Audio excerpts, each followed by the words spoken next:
Assalamualaikum guys, kita jumpa lagi di Info Ragam Tani. Kali ini kita akan membahas bagaimana cara merawat tanaman jahe yang kita tanam di polybag secara maksimal. Ini contoh jahe yang kita tanam di usia sudah mendekati usia 3 bulan. Ini jahe-jahe kita yang sudah berusia 3 bulan. Kalau kita melihat kondisi seperti ini menunjukkan bahwa tanaman jahe kita ini guys, ini sudah merupakan tumbuh jahe yang maksimal, atau bisa kita katakan kita berhasil merawat tanaman jahe ini sampai dengan usia 3 bulan. Bisa kita lihat dari perkembangan tunasnya. Di sini sudah mulai bermunculan, baik dari segar batang ataupun daunnya. Ini sudah bisa kita katakan perawatan kita cukup baik. Mendekati atau mencapai usia 3 bulan ini bisa kita katakan kita telah berhasil merawat tanaman jahe ini. Tetapi melihat kondisi seperti ini, kita baru mencapai usia 3 bulan. Sedangkan harus kita panen di atas usia 7 bulan guys. Jadi perawatan kita tidak hanya berhenti di sini saja, kita masih butuh waktu 4 bulan lagi untuk menjaga tanaman kita bagaimana tidak terserang penyakit dan juga bisa menghasilkan panen rimpang yang banyak.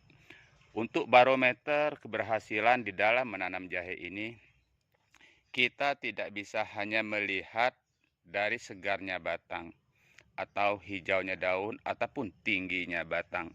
Tetapi barometer kita sebagai petani jahe, kita bisa melihat berhasil dan tidaknya kita tidak hanya di situ, tetapi kita juga bisa, yang menjadi barometer kita tentang hasil panen kita ialah bagaimana banyaknya tunas di dalam tanaman kita ataupun di dalam rumpun tanaman kita, baik yang kita tanam di areal terbuka di kebun ataupun yang menggunakan polybag pot ataupun karung bekas. Karena banyaknya tunas pada tanaman kita, ini barometer kita untuk mendapatkan banyaknya rimpang. Jadi di usia 3 bulan ini justru perawatan yang sesungguhnya sampai dengan panen ini yang harus kita lakukan. Di sini ada perawatannya, adapun cara tip perawatannya ialah di usia seperti ini harus kita pangkas pucuknya seperti ini. Kita pangkas pucuknya, lalu kita beri hormon tambahan, yaitu kita bisa menggunakan Ajinomoto ataupun micin yang biasa kita sebut dengan bumbu masak ataupun penyedap rasa. Ini manfaat dari micin.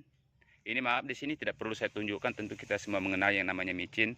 Tetapi di sini kegunaan untuk tanaman ialah sebagai penyegar dari batang dan daunnya, dan juga bisa berfungsi sebagai pembesar dari rimpang dan penuaan rimpang. Jadi hormon tambahan pada tanaman jahe ini perlu kita semprot minimal seminggu sekali, karena harganya murah dan tidak akan merugikan kita, tetapi sangat berarti sekali bagi tanaman kita ini. Ini seminggu sekali saya semprot menggunakan micin. Ini agar supaya rimpang cepat tua, sehingga proses munculnya tunas baru seperti ini akan lebih cepat. Ini semulai sebulan yang lalu saya gunakan penyemprotan menggunakan hormon tambahan yaitu micin. Dan bisa kita lihat di sini tunas sudah mulai bermunculan. Ini tanda pembesaran ataupun penuaan rimpang yang kita lakukan dengan hormon ini cukup efektif. Oke guys. Jadi perawatan kita pada tanaman kita itu harus maksimal, dan jangan lupa juga kita gunakan penyemprotan menggunakan pestisida untuk mencegah lalat ataupun ulat, dan juga kita campur sedikit dengan fungisida yaitu pencegah jamur. Karena pencegahan lebih baik daripada pengobatan, maka kita harus antisipasi sebelum terserang. Oke guys, sedikit saja info tata cara merawat tanaman jahe ini. Semoga sedikit ini bisa bermanfaat untuk kita. Wassalamualaikum warahmatullahi wabarakatuh.